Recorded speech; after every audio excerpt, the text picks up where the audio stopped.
and for organising the conference. I do have to apologise because I know that there are two people in the room who have seen iterations of this before with minor amendments. But I want to start my paper today by reiterating that the world is made of stories, not facts. And I suppose that's what fascinates me about fashion history, because fashion history is a form of storytelling which ties together geography, telling stories about the land, nationality, telling stories about the nation, and identity, telling stories about the self. The story of my paper today begins with 13 glass plate negatives held by the Museo Paulista in Sao Paulo, which were produced in 1911 by the New York photographer Dana Bertrand Merrill.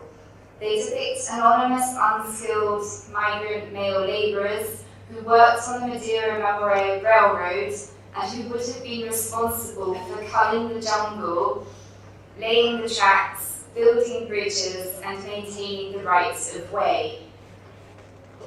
The Madeira-Mamoré Railroad was built in the Brazilian Amazon between 1907 and 1912 by American entrepreneurs in alliance with Bolivia and Brazil. It was intended to expedite the global exploitation of rubber from landlocked Bolivia by providing an outlet through the upper Amazon basin to the Atlantic Ocean and onto the markets of Europe.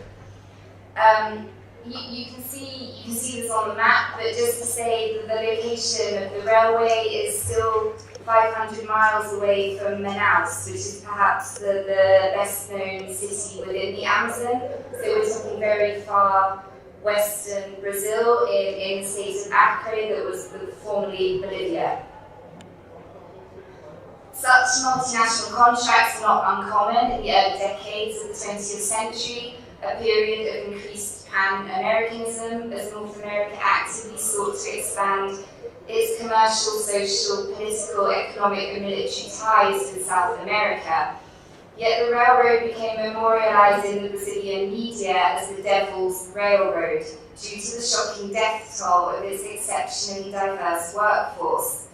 By the time the railroad was inaugurated on the 1st of August 1912, it was already the beginning of the end, because the rubber seed had been transported to the Far East, rendering the project already obsolete and an immediate economic failure. The story of the Madeira-Mamoré Railroad, however, is one that brought together a polyglot workforce from over 52 nations.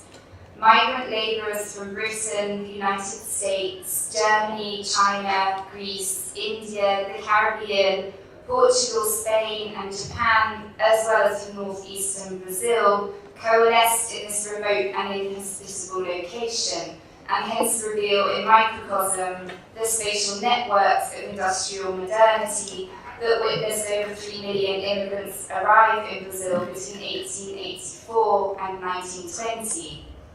The cultural geographer Doreen Massey provides an interesting lens through which to reflect upon this micro-society by urging us to reimagine space relationally, which is far from an empty stage or a flat surface, but rather, quote, a pincushion of a million stories, unquote.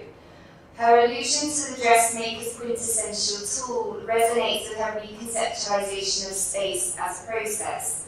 It is, quote, a simultaneity of stories so far, in which places are collections of those stories, articulations within the wider power geometries of space, unquote. Massey encourages us to stop thinking of space only in terms of conquest, exploration, voyages of discovery, and the pushing out across land from the perspective of Western Europeans and North Americans. Rather, we ought to consider cross-cultural encounters as a meeting up with others who are also journeying, also making histories. So whilst the abandoned remains of rusting locomotives and disused machinery that you can see in the photograph on the right still haunt the contemporary Amazonian landscape today, And of course they point to the contradictions and the ambiguities of this extractive and exploitative modernizing process, which was orientated, of course, to North American capitalist concerns. Despite this, I would argue that Dana Bertrand Merrill's quiet portraits of anonymous migrant construction workers strike a delicate balance between the specific and the universal, the local and the global. In light of Frederick Winslow Taylor's inhumane reduction of the body in his 1911 text, The Principles of Scientific Management, wherein human becomes machine, quantifiable entirely in terms of actions and how much time they take to accomplish, here we have instead an unequivocally humanizing gaze. My research examines the relationship between fashion, photography, and the different temporal regimes of colonial modernity in order to trace how our understanding of global systems is shaped by the desire to exploit people, time, and space. It focuses on the different individuals involved in the construction of the Madeira Memorial Railroad, using them as a case study to examine the relationship between fashion and time itself. Whether for the US and Brazilian administrators that you can see here, the Brazilian rubber tappers, local indigenous groups, Caribbean laundry staff, or the anonymous workers from all over the world that I began this paper with. I'm interested in the role that photographic representation plays in supporting a particular world order by equating fashion with timekeeping through the documentation of different individuals and their engagement with diverse clothing systems. We don't know very much about the author of these photographs, Dana Bertrand Merrill, except that he was a relatively unknown commercial photographer working in New York in the early 20th century. Between 1909 and 1911, he briefly swapped city for nature before returning to the US to produce the fairly uninspiring images for Condé Nast that you can see here. Although it's common practice since the late 19th century for the emerging medium of photography, with its purportedly scientific perspective, to be used in the realization and imagination of great civil engineering projects, Merrill's portraits are distinct in that they deviate from usual conventions in their documentation of an anonymous workforce. Rather than social documentary, the photographer followed a carefully prescribed formula, more akin to the genre of portraiture. The subjects presented outside, centrally framed, with minimal contextual detail and photographed either individually, in pairs, or in small groups. As studies in portraiture, these photographs stand out for their meticulous composition and the quiet yet compelling stillness that pervades them. The click of the shutter here marks a literal pause in the working day, allowing time for the diverse subjects to pose, as the photographer's gaze is trained on those bodies whose manual labour was so crucial to the successful completion of the railroad. These photographs sharpen our focus on the estimated 10,000 of these migrant workers who died during the construction, due to malaria, dysentery, yellow fever, wild animal attacks, and fights with one another and the indigenous peoples that they encountered. The portraits thus speak volumes in their silence, presenting us with the intense physical presence of unknown individuals who have remained largely anonymous in historical accounts, but can be seen here to grapple with their own desire to pose or to avoid a pose, which is arguably another form of pose, as they unwittingly insert themselves into history through gesture, expression, gaze, and dress. What emerges from the series is how certain subjects adjust their bodies accordingly, while others stand awkward and restless. dependent ultimately upon how comfortable an individual is with positioning his body before the camera during the length of time that passes as the photograph is being taken. And I would just say that this photograph in particular reminds me of the point that Ilya was making yesterday, perhaps, of the way that people feel within their bodies and how this ends up becoming an essential component of their representation, particularly with the man on the left who looks fed up, like standing up. Most obviously, each portrait signals how crucial dress and appearance were to articulate the sense of identity and belonging within the remote geographical location so far from a home. They serve as a reminder that fashionability for their protagonists is not just about clothing, but equally how one stages the self through a range of bodily styles. A comparison with the colour autochromes of Abovyan in his expansive project, Les Archives de Planète from 1908 to 1931, which in many ways, of course, essentialises difference, nevertheless enables us to speculate on the cultural origins of certain items of dress, such as the distinctive waistcoat worn in Merrill's photograph on the left, which may have originated in the Balkans or Greece. Yet there are, of course, distinct problems in using such sartorial clues to categorise dress based on surface appearance, since we know from diary entries and memoirs that the local economy of clothing circulated on the railroads. One worker describes in his memoir how, quote, as soon as a man died out in camp or in the hospital, his clothing, money, and everything else of value was made into a bundle and sent to me by the doctor in charge, with a memo and a list of articles for disposition. We usually sold any wearing apparel in good condition to other employees, and then we made up a sealed package containing money, jewellery, and other articles of value to send to his family. We first destroyed any photographs of Brazilian sweethearts that worker had met in Para or Manaus. Less obviously, the subject's clothing is illustrative of the profound material relationship that their anonymous wearers had with their immediate environment, as identity connects to surface in varying degrees of sartorial dilapidation. A scuffed boot, a sweat-stained shirt, a patched-up pair of trousers, or a repaired sun hat.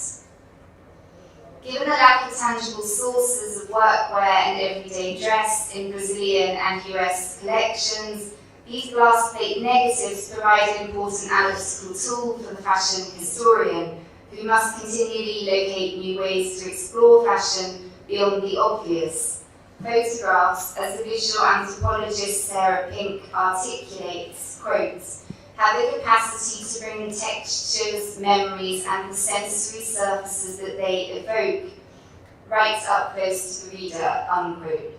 In the absence of historical accounts of the individuals featured within these photographs, poetry, diary extracts, and memoirs preserved in archives in the US and Brazil help to breathe life into the visual, and to understand how clothing was used, worn, washed, and exchanged within this remote frontier society. By disrupting the dominant timekeeping that was imposed on these subjects by the North American contractors who regulated and disciplined their body of labour, I argue that these glass plate negatives complicate the forward-moving linear time epitomised by the railroad and its promise of modern industrial progress. This is something that Wolfgang Schivelbusch writes about in his text. It's quite famous, it's called The Railway Journey. It really talks about the annihilation of time and space that the railway brought about. My argument is that these photographs actually complicate that idea, because they show us that this linear idea of progress was also undercut by these periods of slowness and delay and prolonged waiting. So I'm interested in the modes of agency enacted by the subjects and whether the stories of their clothing, whether known or pieced together, ever reveals in fact a temporal sleight of hand to the dominant logic of the camera's gaze. The pace and narrative of individual garments represented are understood according to Margaret Maynard's assertion in her recent book, Dressed in Time, where she talks about how we need to look for new modes of temporality in fashion. As time and dress merge in the acts of making, remaking, trading, handing down, etc. These photographs is a pull upon the viewer, encouraging deliberation over acceleration. To watch a photograph is, according to Ariella Azule, to wonder what it is that addresses the viewer so powerfully with the tangible presence of an individual. Here, surely it is the directness of the subject's gaze, his awareness of the camera that is plainly demonstrated as eyes meet lens, and the overriding sense that a moment in time has been temporarily stilled. Our gaze rests upon the isolated body, enveloped in worn items of utilitarian dress. We also see the subject's straw hat that has been crudely patched up in two separate places, a visual clue that hints at the necessity for the subject to repair and rewear his wardrobe. The photographer's monochrome palette also renders in clarity the machine stitching that traces the form of his mass-produced shirt, but also illuminates the very individual creases and folds of the coarse fabric as it stretches and adapts to the shapes and movements of his body.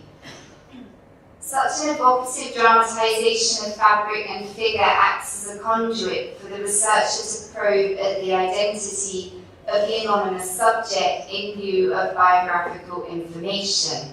His worn clothing is a literal embodiment of time having passed, which resonates with the photographer's considered approach to documentation that seems to demand from the viewer an equally slow and measured mode of viewing.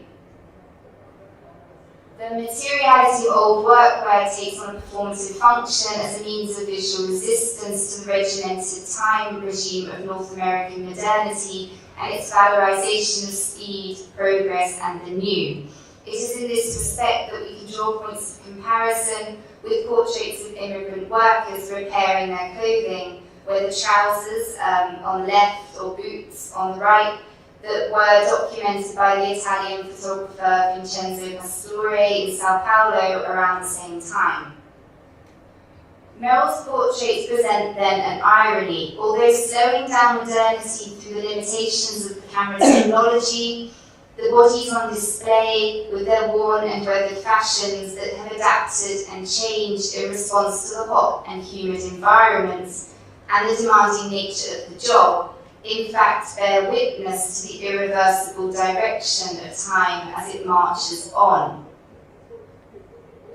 And we can draw comparisons with other representations, such as August Sanders, the way in which he organised people into types, and also Augustus Sherman, who documented immigrants arriving at Ellis Island in New York around the same time, as well as Mark Ferres, a Brazilian photographer who was documenting the huge changes taking place in Rio de Janeiro in the late 19th century.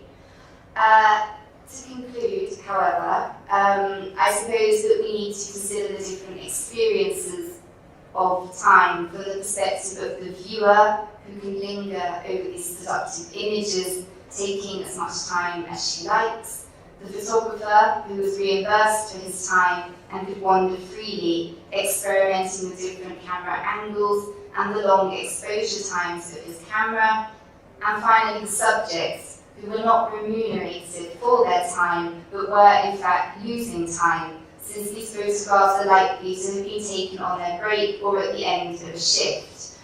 Although Merrill's portraits encourage the viewer to linger, there is a privilege in that lingering and an inequality in the very act of how we interpret these images 100 years on. Were the photographs subjects to linger too whilst at work, it is likely that they would have been accused of malingering.